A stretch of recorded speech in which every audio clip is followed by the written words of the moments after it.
भाजपमध्ये 24 जे पदाधिकारी आहेत नेते आहेत ते अस्वस्थ आहेत. 4 ते 5 सोडून जाण्याच्या तयारीत आहेत असं स्वतः बावनकुळे म्हणतात. आणि ते सर्व तुतारी घेण्याच्या ह्याच्यात आहे.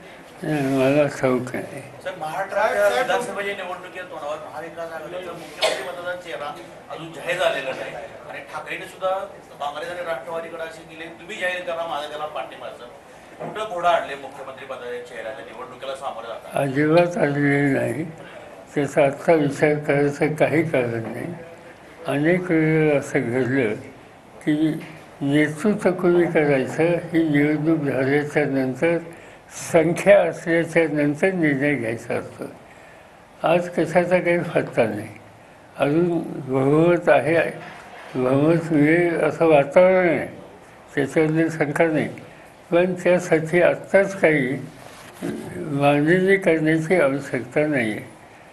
यापूर्वीचं एक तुम्हाला उदाहरण सांगतो की 1977 साली आणीबाणीच्या नंतर निवडणूक झाली. त्या निवडणुकीला कुणालाही हुर केलेलं नव्हतं. जयप्रकाश नारायणांनी अनाऊन्स केलं की आणीबाणीला विरोध करण्यासाठी सगळ्यांनी एकत्र यावं. एकत्र आणि निवडणुका झाल्या. निवडणूक झाल्यावर मोरारजी देसाई यांचं नाव जाहीर केलं.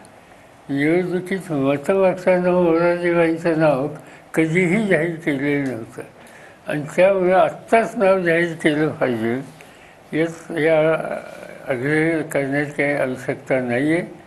आम्ही नक्की एकत्र बसू.